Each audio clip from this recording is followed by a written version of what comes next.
पहला दिन एक बेलपत्र शिव को अपनी मनोकामना कर कर रोग धोग बीमारी तकलीफ कष्ट दूर करने के लिए शंकर के शिवलिंग पर अगर बन सके तो मंदिर में, आप लोग तो यहाँ हैं तो देवाधिदेव महादेव कंकर शंकर को चढ़ाओ, और अगर बेलपत्र नहीं हो तो बेलपत्र जो चढ़ी हुई हो उसी को धोकर वापिस चढ़ाओ।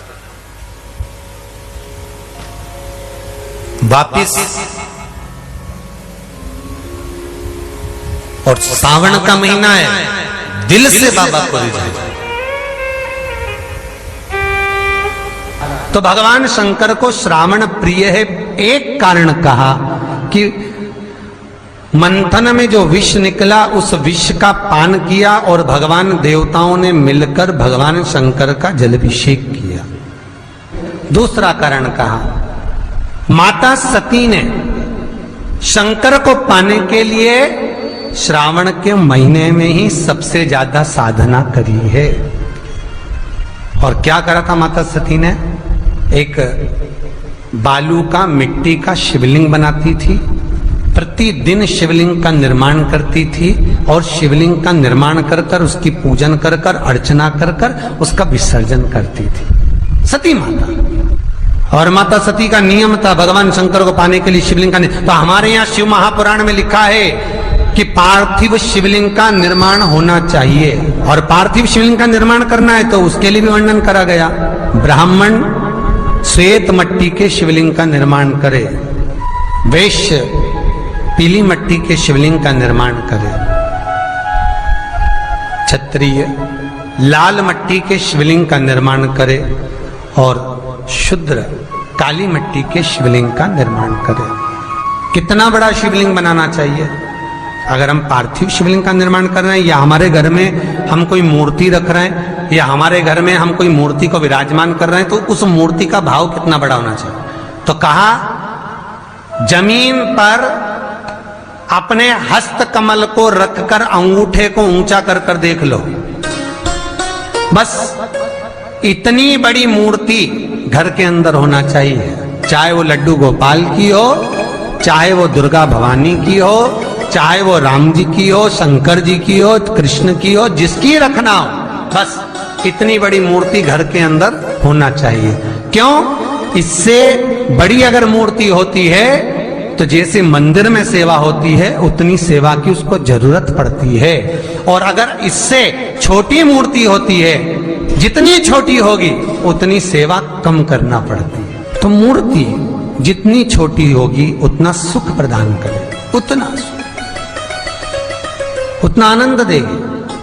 पर श्रावण के महीने में यदि आप रोज शिवलिंग नहीं बना सकते तो पूरे महीने में एक बार शंकर का शिवलिंग का, पार्थिव शिवलिंग का निर्माण करना चाहिए, जरूर करना चाहिए। और पार्थिव शिवलिंग का निर्माण कर कर उसकी आराधना, उसकी अर्चना, उसकी पूजन करना चाहिए। नमः शिवाय, ओम नमः शिवाय, ओम नमः शिवाय, नमः शिवाय। पार्थिव शिवलिंग का जब भी निर्माण करें, किसी थाली में या पात्र में, जिसमें भी आप निर्माण कर रहे हैं, उस पार्थिव शिवलिंग को बनाने से पहले उसके अंदर, पात्र के अंदर एक बेलपत्र रखे। बेलपत्र क्या, आपको कथा में कल कहा था, बेलपत्र का वृक्ष माता पार्वती के नयन अश्रु से प्रकट हुआ है, और रुद्राक्ष का वृक्ष शंकर भगवान के नयन अश्रु से प्रकट हुआ है।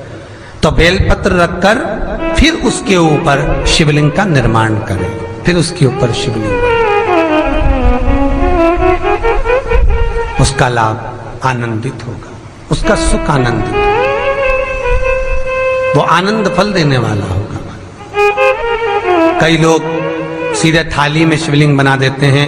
माता पार्वती के हस्त कमल पर शिवलिंग का निर्माण है महाराज, हस्त कमल सुख देने के लिए।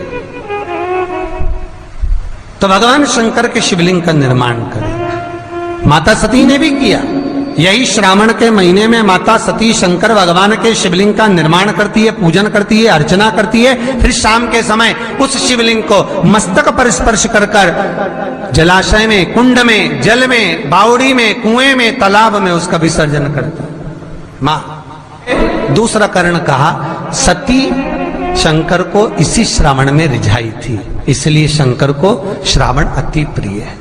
कि पहले आती है नवमी, फिर आवेगी एकादशी देवसोनी।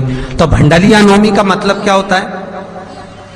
भंडारिया नवमी का स्मरण क्या होता है? अभी आपको कहा था 9 जगह पर बेलपत्र चढ़ती है। भंडारिया नवमी का मतलब ही यही है कि भगवान विष्णु सोने जाने से पहले नवमी तिथि के दिन 9 बेलपत्र भगवान शंकर को समर्पित कर कर भगवान शिव के मंदिर में बैठकर भगवान शंकर की आराधना कर कर भगवान विष्णु लक्ष्मी जी के साथ अपनी सृष्टि का कार्यभार 4 महीने के लिए शंकर जी को सौंप देते हैं भंडारिया नवमी के दिन। और एकादशी के दिन से, देवसोनी एकादशी के दिन जब भगवान सोते हैं, उस दिन से भगवान शंकर पूरे कार्यभार को देखते हैं।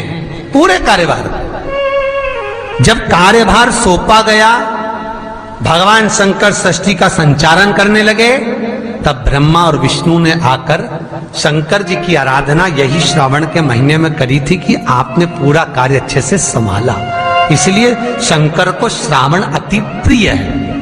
ये तीसरा कारण है शंकर को श्रावण प्रियता का। अब शिव महापुराण की कथा करिए कि शंकर को श्रावण प्रिय चौथा कारण वर्णन करा कि ये कारण भगवान शंकर की आराधना माता पार्वती ने बाल्यपन से करी, खूब करी, खूब दिल से करी। भगवान शंकर